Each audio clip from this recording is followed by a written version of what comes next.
자, 그다음 케이스 중3 남자아이 학업적인 문제 상황 및 어려움 이렇게 얘기하셨는데 지난 9월부터 등교 거부했다. 올해 검정고시 볼 예정이다. 중2 때 스스로 학원 알아보며 노력했다. 그런데 새벽까지 게임하더니 새벽에 잠들고 학교 가기 점점 어려워졌고 열심히 하려고 했는데 잘 되지 않아 부담을 느끼는 것 같다. 무기력감이 있고 혼자서 방에 있는 시간이 많다. 어떻게 도와줘야 할까요? 혼자서 방에 있는 아이 똑같습니다. 방 밖으로 나오지 않으려고 하는 아이, 부모랑 이야기하지 않으려고 하는 아이. 음. 아이가 이렇게 된데 이 아이를 부끄러워하시는 부모님 마음은 없었는지 한번 돌아보십시오. 아이들이 보통 방 안으로 숨을 때는 부모에게 나서기가 부끄럽고 창피하고 나란 존재가 부모에게는 온전히 수용되는 자식이 아니라고 느낄 때 아이들은 방 안으로 숨습니다. 이 아이가 혼자 방에 있는 시간이 많다는 게 그걸 의미하는 거죠. 음, 제가 어제도 통화를 했는데 비슷한 케이스이긴 해요. 아이가 방문 닫고 나오지 않았습니다. 그리고 지금 제가 상담하는 케이스 중에 아직도 방문 닫고 안 나오는 남학생이 두어 명 있습니다.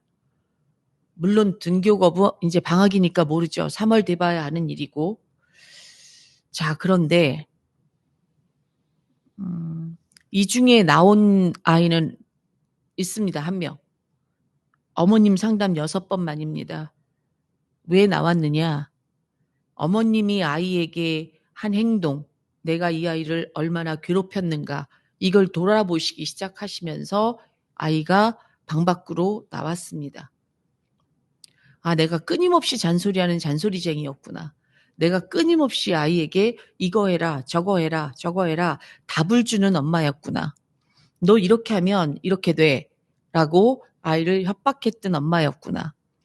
내 불안을 이 아이에게 그대로 전이하면서 이 아이가 많이 힘들었겠구나. 이런 것들을 깨닫기 시작하시면서 엄마가 달라지기 시작했습니다. 엄마의 말투가 달라지기 시작했고 아이가 일주일씩 씻지 않으면 예전 같으면 씻어, 더러워. 야, 너는 냄새도 안 나니? 네 방문 열면 도대체 코를 내가 막을 수밖에 없어. 이렇게 얘기했던 엄마가 아이가 일주일씩 씻지 않아도 아무 소리 하지 않았더니 아이가 일주일 만에 방 밖에 나와서 씻고 이렇게 아이가 방 밖에 나왔습니다. 이 아이가 제 사무실에 지난주에 다녀갔습니다. 자, 이 아이 스스로 학원 알아보며 노력 중에 새벽까지 게임을 했다. 그러면 이 아이는 아직은 희망이 있습니다. 올해 검정고시 볼 예정이다. 그러면 중학교 졸업 검정고시 그렇게 많이 어렵지 않습니다. 이거 보통은 중학교 1학년 수준에서 출제가 되기 때문에 검정고시 통과는 그렇게 어려운 일은 아니죠. 여기에 검정고시라는 거에 이 포커스를 맞추시고 너 이제 검정고시 봐야 되잖아. 공부해야 되는 거 아니니? 이렇게 접근하지 마십시오. 저는 그렇게보다 이 케이스는 스스로 학원 알아보려 노력하던 중에 이게 좀 아주 특별하게 다가오는데 보통 등교 거부하고 게임 중독에 빠지고 이런 아이들이 스스로 학원 알아보려 노력하던 중에 스스로 학원 알아보려고 노력하지 않습니다. 근데 이 친구가 이걸 노력했다는 거, 그런데 새벽까지 게임에 빠졌다. 그냥 이 아이랑 마주 앉아서 끊임없이 질문을 좀 해보세요. 어떻게 도와줘야 될까요? 도와주려고 하지 마시고요. 그냥 끊임없는 질문을 좀 해보시죠. 아들, 엄마가 뭘 도와줄까? 물어보세요. 그럼 아이가 됐어. 이렇게 얘기할 거예요. 그러면, 아, 됐구나. 그러니까 무슨 뜻이냐면, 됐어. 그럼 뒤로 물러서고, 아, 한숨 쉬지 마시고, 아, 됐구나. 그럼 엄마 도움이 필요하면 언제든지 얘기해. 이렇게 밝고 긍정적인 어떤 태세의 전환이 필요합니다. 심각하게 대응하지 마시란 말씀을 드리는 거예요. 새벽까지 게임하니까 너 새벽에 잠드는 것 같은데 엄마가 음, 새벽에 잠들고 오전 내내 자고 식사 시간 안 지켜지고 그런 아들을 보니까 많이 걱정돼. 엄마가 지금 걱정하는 게 이상한 거야? 엄마 걱정 안 했으면 좋겠어? 농담 삼아 좀 가볍게 물어보십시오. 신경 쓰지 마. 그럼 그래. 신경 쓰지 않으면 되지. 이렇게 끊임없이 물어보십시오. 끊임없이. 그러면 이럴 수 있습니다. 문 똑똑 엄마 들어가도 돼? 근데 애가 꺼져 이럴 수 있습니다. 그럼 대개 어머님들은 아니 어떻게 엄마한테 꺼지라고 그래? 그럼 이렇게 얘기하죠. 너 다 해도 되는데 어른한테 그렇게 하는 거 아니야. 이렇게 얘기하지 마십시오. 지금 이 정도 마음이 아픈 아이에게 훈계가 무슨 의미가 있습니까? 꺼져 이러면 웃으면서 이렇게 얘기하십시오. 아 꺼지라고 그랬어? 응 엄마 꺼질게. 이렇게.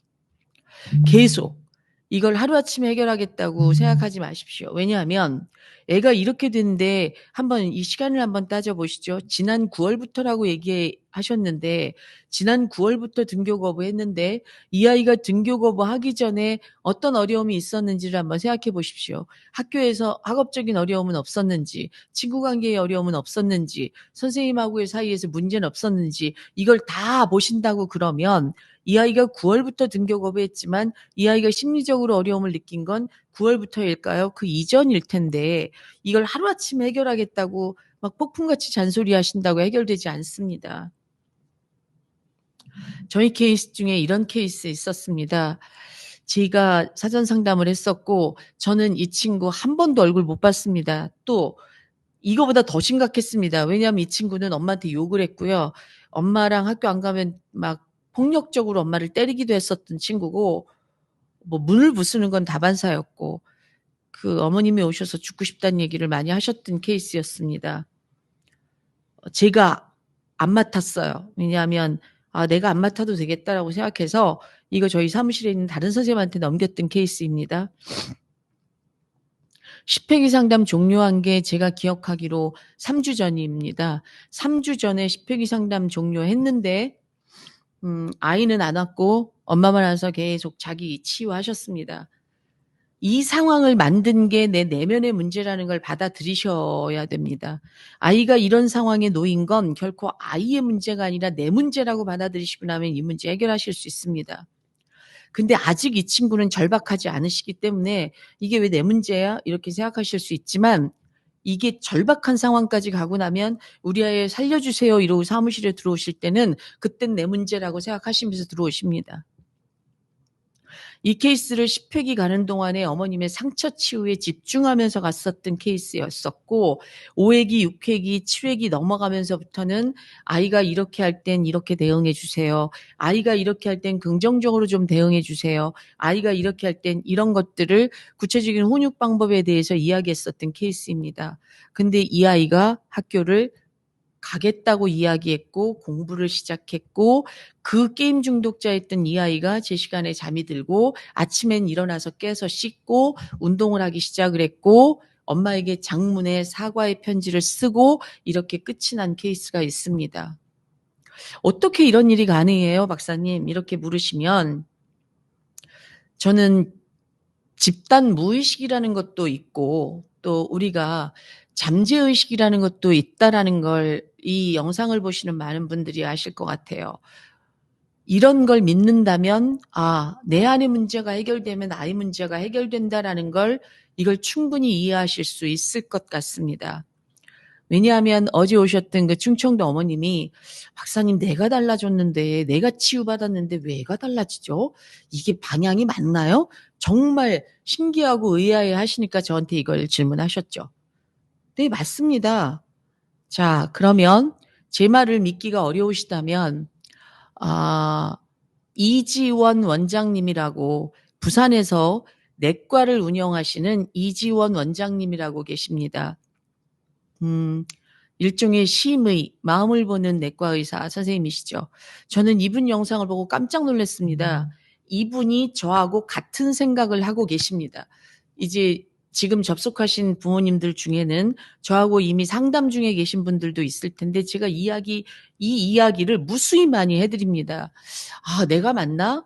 내가 맞아? 사실 저도 신기한 게 너무 많으니까요. 아니, 어떻게 엄마의 마음에 이 상처를 치유했는데 애가 저렇게 좋아지지? 이런 케이스들을 볼 때마다 이게 뭐지? 이럴 정도로 신기한 게 많이 있으니까요. 도대체 이렇게 똑같은 생각을 하는 사람은 또 있을까? 이런 생각 많이 합니다. 근데 우연찮게 유튜브 알고리즘을 타고 제가 부산의 내과 의사인 이지원 원장님의 강의를 듣게 됐습니다. 근데 이분이 얘기하는 걸 듣고 제가 어머, 그래, 똑같은 생각을 하는 사람이 있구나. 똑같이 치유하는 사람이 있구나라는 걸 알게 됐습니다. 이지원 원장님이 ADHD 아동을 가진 부모를 어떻게 치유했는지를 영상에서 강의하셨는데, 내 아이가 문제아야 이렇게 생각하면서 보면 이 아이는 문제아이가 될 수밖에 없다. 내 아이가 ADHD다 소리를 듣고 나면 어머, ADHD는 죽을 때까지 약 먹어야 된다는데 얘 ADHD 못 고치는 거 아니야? 약 매일매일 챙겨 먹어야 되는데 그래서 얘가 공부가 안 되나 봐. 이렇게 바라봐질 수 있다. 그런데 ADHD가 죽을 때까지 약 먹어야 되는 병이고 우리 애는 그래서 집중이 안 되고 우리 애는 문제하고 우리 애는 고칠 수가 없는 애고 이렇게 바라보지 말아라. 엄마가 우리 애 고칠 수 있어? 우리 애 좋아질 수 있어? ADHD이긴 하지만 요새는 후천적 ADHD도 많대. 우리 아이가 선천적인 건 아니야. 계속해서 잠재의식을 바꾸는 작업만 하셨답니다. 엄마를 데리고. 그리고 이분은 굉장히 심각한 위궤양 환자가 오더라도 보통 다른 병원에서 뭐 한 달, 두 달 약 먹어야 되는 걸 이지원 원장님은 일주일이면 돼. 이 약 먹으면 나아요. 이 약 먹으면 반드시 나아요. 반드시 나을 거니까 약만 잘 챙겨 먹어요. 이렇게 하셨는데 실제로 그 극심한 위궤양 환자가 일주일이면 완치되는 사례가 우리 병원에 너무 많다. 실제로 ADHD인 아동을 데리고 너무나 힘들어했던 엄마를 잠재의식만 바꿔주는 작업을 했는데 아이 ADHD가 3개월 뒤에 완전히 나았어요, 원장님 이러면서 뛰어들어온 케이스도 있었다라고 이지원 원장님이 유튜브에서 얘기를 하셨어요. 그럼 많은 사람들은 어머 저거 뜬구름 잡는 얘기인가 봐 얘기하실 수 있지만 제 입장에서는 실제로 제가 이걸 하기 때문에 전 이걸 100% 신뢰합니다. 부모의 잠재의식이 치유가 되면 아이의 잠재의식은 같이 치유됩니다가 이지원 원장님의 생각이시고 실제로 이렇게 부산에서 내과를 경영하고 계십니다. 잠재의식이 그만큼 중요한 거죠. 그러면 이지원 원장님은 저하고 똑같은 얘기를 하시는데 잠재의식에 있어서 굉장히 중요한 건 말과 느낌이다 이렇게 얘기하시는데 제가 저에게 상담 오시는 분들한테 매일 하는 말이 그거예요. 아이에게 어떤 말을 하고 계시나요? 아이에게 자꾸 너 이렇게 하면 대학 못 가.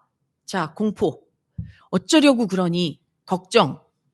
그러면 대학도 진학을 안 할까 보면 밥은 어떻게 먹고 살라고 그래? 불안조성. 이걸 끊임없이 내가 이런 말을 했다라고 그러면 아이의 잠재의식 속에 깊숙이 박힌 건 불안과 공포. 인간이 너무나 극도로 불안하면 안 하는 쪽을 선택합니다. 이건 마틴 셀리그만 박사의 무기력 실험에서도 이미 입증이 된 거고요. 자, 내가 어떤 말을 했는지를 한번 되짚어서 생각해 보십시오. 아이의 잠재의식 속에 뭐가 들어가 있는지.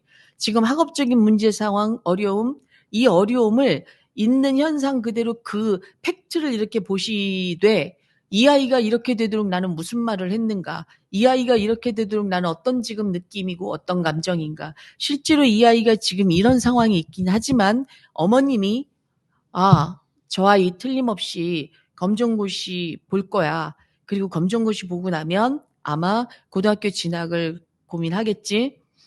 그래. 우리 아이가 지금 힘이 들어서 그렇지 틀림없이 딛고 일어설 거야. 이렇게 끊임없이 내가 말로 나의 잠재의식을 끊임없이 청소해내고 잠재의식을 치유하는 작업을 하시면 진짜로 어느 날 그런 느낌이 올라옵니다. 저 아이 이게 끝이 아닌 것 같은데 언젠간 딛고 일어설 것 같은데 라는 생각과 느낌이 올라오십니다. 그러면 아이는 엄마의 잠재의식이 치유되면서 이 친구는 이 지금 새벽에 잠들고 새벽까지 게임하는 거 이 상황을 중단합니다. 실제로 이렇게 중단한 아이들이 많이 있거든요. 그런데 아이 문제가 아닙니다, 어머님. 이건 어머님 내면의 문제입니다. 이렇게 얘기하는데 어머님들은 자꾸 아니요, 박사님, 아니요, 박사님 이렇게 얘기합니다. 그건 아니고요. 이렇게 되는 케이스는 해결하기 어렵습니다. 왜냐하면 내 문제라고 받아들이고 나면 너무 괴롭거든요. 세상의 모든 부모들은 이게 내 문제다라고 받아들이면 이 죄책감을 견딜 수가 없으니까 아니요, 박사님 그건 아니고요. 저는 그렇게 얘기한 적이 없고요. 이렇게 얘기하죠. 그래서 제 상담에 들어오시지 않았기 때문에 지금 제가 얼굴을 뵙고 지금 이 강의를 하는 것도 아니니까 제가 좀 편안하게 말씀드릴 수 있는데, 내가 아이에게 어떤 말을 했는지를 한번 적어보십시오. 그럼 거기에 답이 딱 있습니다. 아, 그렇구나.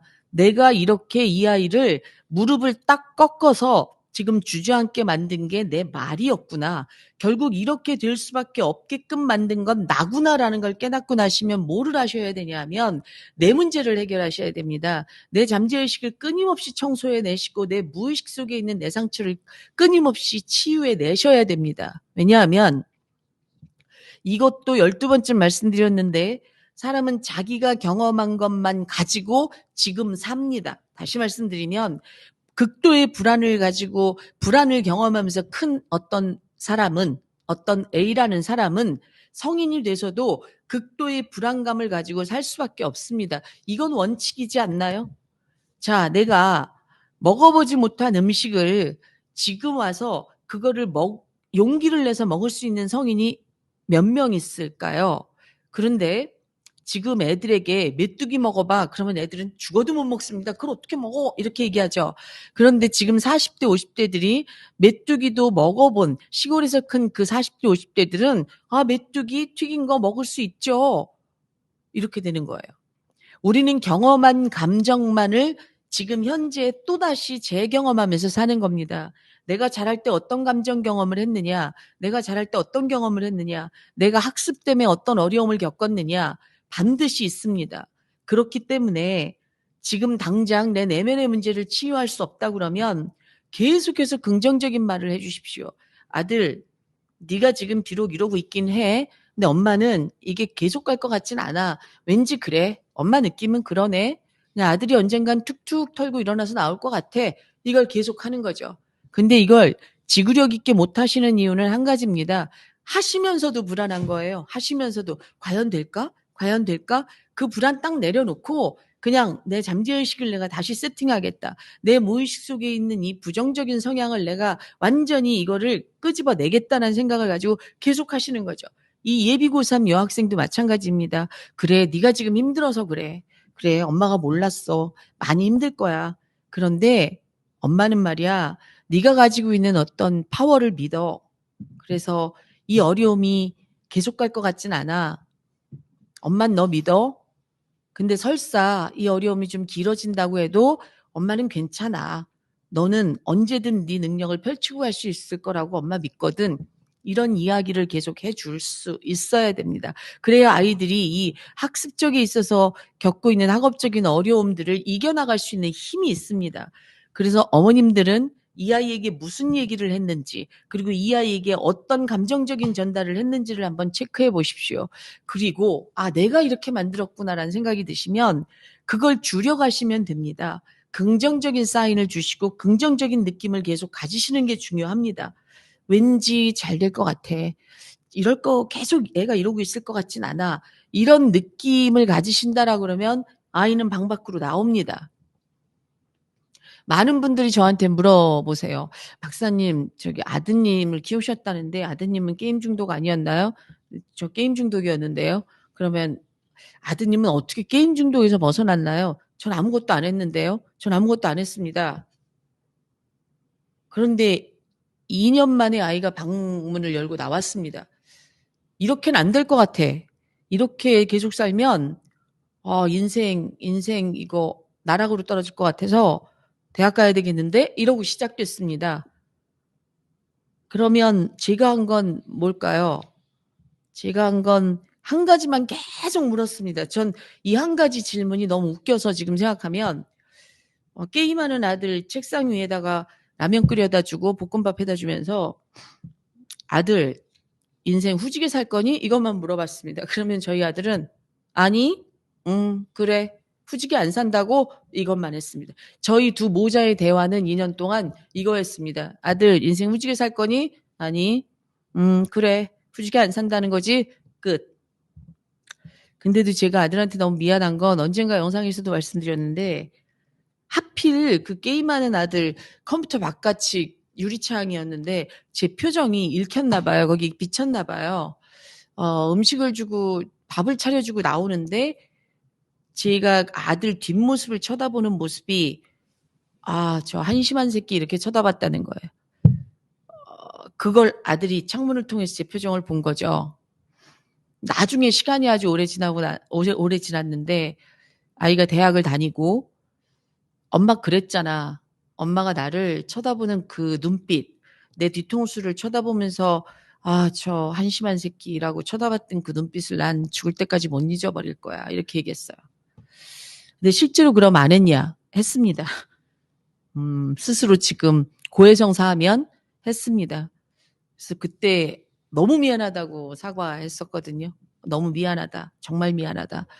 근데 전 지금도 미안합니다. 사실은. 그리고 이 미안함은 죽을 때까지 갈 것 같습니다.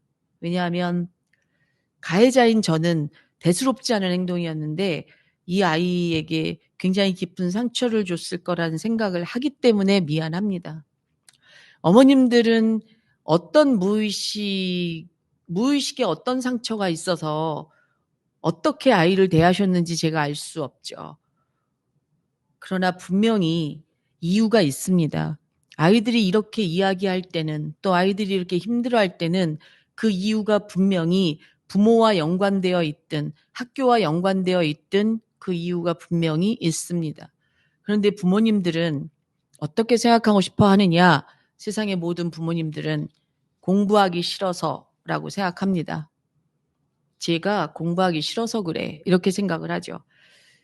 그게 아니라는 걸 명백하게 말씀드립니다. 저에게 심리 코칭을 받고 굉장히 좋아진 녀석이 있는데 지구력이 좀 많이 떨어져요. 부모님들이 어떻게 실수하고 있는지를 말씀드리는 겁니다. 지구력이 많이 떨어지고 또 신체화 증상도 많이 겪습니다. 감정선이 굉장히 섬세하고 예민한 친구예요. 그래서 잘 삐지기도 하고 참 많이 힘들었었던 친구인데 이 친구가 중3 1년을 등교고사 하다가 겨우 졸업을 했고 졸업식에 가지 않았습니다. 그때까지만 해도 야, 고등학교 가서 쟤 어떡하지? 이런 생각을 했었던 참 힘든 친구인데 고등학교 1학년 진학을 했고 이번 고등학교 1학년 2학기 다 마친 1학년 토탈 내신은 2점대 초반의 내신을 끊었습니다. 어떠신가요? 이런 거 기적이라고 생각하지 않으신가요? 저는 기적이라고 봅니다. 이 친구가 이렇게 해낼 수 있었던 힘은. 그래서 많이 칭찬했습니다. 그렇긴 하지만 이제 고등학교 2학년, 이 친구가 2학년 진학을 앞두고 넘어야 될 산이 너무 많으니까 코치인 저희들은 정말 이 서너 명의 선생님들, 코치들이 이 아이의 학습 코칭, 심리 코칭 정말 집중적으로 올 방학 그거에 몰입하면서 끌고 가고 있었던 친구인데 어느 날 꼼지에서 공부를 잘하고 있던 이 녀석이 사무실에 와서 하염없이 울었습니다. 황소 같은 녀석이 황소 같은 눈물을 떨어뜨리면서 무슨 일이니 장서연 선생님이랑 얘기를 하고 싶어요. 그래서 전 상담 중이었고 장코치랑 긴 이야기를 1시간 동안 했습니다. 뭐가 문제니? 엄마가 요즘 학원 설명회를 많이 다니세요. 이 아이는 지금 아무런 사교육을 받지 않고 자기주도 학습만 하고 있습니다. 실제로 자기주도 학습으로 1학년 내신을 2점대 초반으로 끌어올린 아이이고요. 근데 엄마가 요즘 이런저런 학원을 다니고 와서 저한테 너 탐구 괜찮아? 학원 안 가볼래? 여기 엄마 오늘 설명회 갔다 왔는데 수학은 여기 안 갈래? 뭐 이렇게 자꾸 얘기를 한다는 거예요. 그래서 근데 그게 뭐가 문제인데 자기 마음속에 내가 공부를 좀 하니까 욕심이 나나 본데? 이게 애 말을 그대로 말씀드리는 겁니다. 내가 공부를 좀 하니까 엄마 네가 욕심을 좀 내나 본데 욕심 내네. 그럼 공부를 안 하면 욕심을 안 내겠구나. 이런 생각이 들었답니다. PC방으로 톡 껴야 되겠구나. 그래야 더 이상 나를 또 이 학원 갈래? 이 학원 갈래? 이 학원 갈래? 이러지 않겠구나. 라는 생각이 들어서 PC방에 가려고 그랬거든요. 근데 왜 안 갔니? 지난 1년 동안 자기주도 학습하면서 제가 열심히 공부하고 자기 극복을 하려고 했었던 건 부모님이 바래서가 아니었습니다. 나는 끊임없이 나 스스로에게 질문했고 선생님들이 저에게 질문하신 거에 대답했고 스스로 내린 결정이었고 그랬기 때문에 내가 만들어 놓은 이 결과치, 누구의 도움 없이도 만들어낸 이 결과를 내 손으로 무너뜨릴 수가 없어서 PC방에 안 갔습니다. 근데 이 아이의 서러움, 부모에게 이해받지 못했다는 이 서러움은 끊임없이 올라오는 거죠. 그러니까 1시간 내내 울었습니다. 말도 못하게. 그래서 어떻게 했으면 좋겠니? 이런 이야기들을 했죠. 이 아이가 엄마에게 물었답니다. 울면서. 엄만 나한테 뭘 바래? 그랬더니 엄마가 응? 인서울 이렇게 얘기했답니다. 이 아이가 또 들은 생각. 아, 내가 중3 때 등교 거부하고 마음이 너무 힘들어서 우울증으로 고통스러울 때 엄마가 마음숲에 데리고 와서 엄마가 바랬던 건 그때 박사님 앞에서 우리 애가 편안해졌으면 좋겠어요. 우리 애가 행복했으면 좋겠습니다. 우리 애가 좋은 대학 가는 거 그거 바라는 거 아닙니다. 박사님 어떻게든 우리 아이가 마음의 편안을 찾을 수 있게 도와주세요. 이랬었거든요. 우리 엄마가. 그랬던 우리 엄마가 인서울 이러는데 자기 머릿속을 치고 간 생각은 아, 결국 엄마도 공부구나. 학습이구나. 결국 대학이었네. 그럼 내가 행복했으면 좋겠다는 거는 거짓말이었잖아. 이건 완벽한 사기네. 이 아이가 느끼는 분노가 너무 커서 제가 지난주에 와 이거 위험 상황이다. 위험 상황입니다.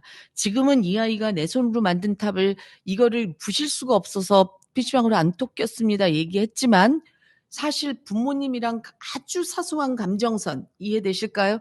제가 제 아들에게 뒤통수를 보면서 아이 한심한 새끼 이렇게 쳐다본 그 눈빛만으로도 우리 아들은 죽을 때까지 그거 잊을 수가 없어라고 얘기하는데 이 어머님이 보내는 아주 작은 부정적인 메시지에 이 녀석은 PC방으로 톡낄 거고 그때가 되면 처음보다 더 나빠질 거라는 생각이 들어서 제가 길고 오랫동안 어머님이랑 통화했습니다. 실수하시지 마시라고 설사 마음속에 꿍꿍이가 있더라도 절대 들키시지 마시라고 이런 당부를 드렸는데 사실 저는 지금 이 케이스가 굉장히 아주 나빠서 지금 저에게 얘기하신 등교 거부 검정 50을 이 케이스보다 저는 이렇게 좋아진 지금 이 고등학교 2학년 올라갈 이 아이가 더 걱정스럽습니다. 왜냐하면 이렇게 지금 나빠져 있다고 저한테 이렇게 질문하시니 어머님들은 그래도 희망이 있으세요. 왜냐하면 좋아지게 하려고 마음 먹고 적극적으로 방법을 찾으시면 이건 방법이 있기 때문입니다. 그런데 적극적인 방법을 찾아서 좋아졌는데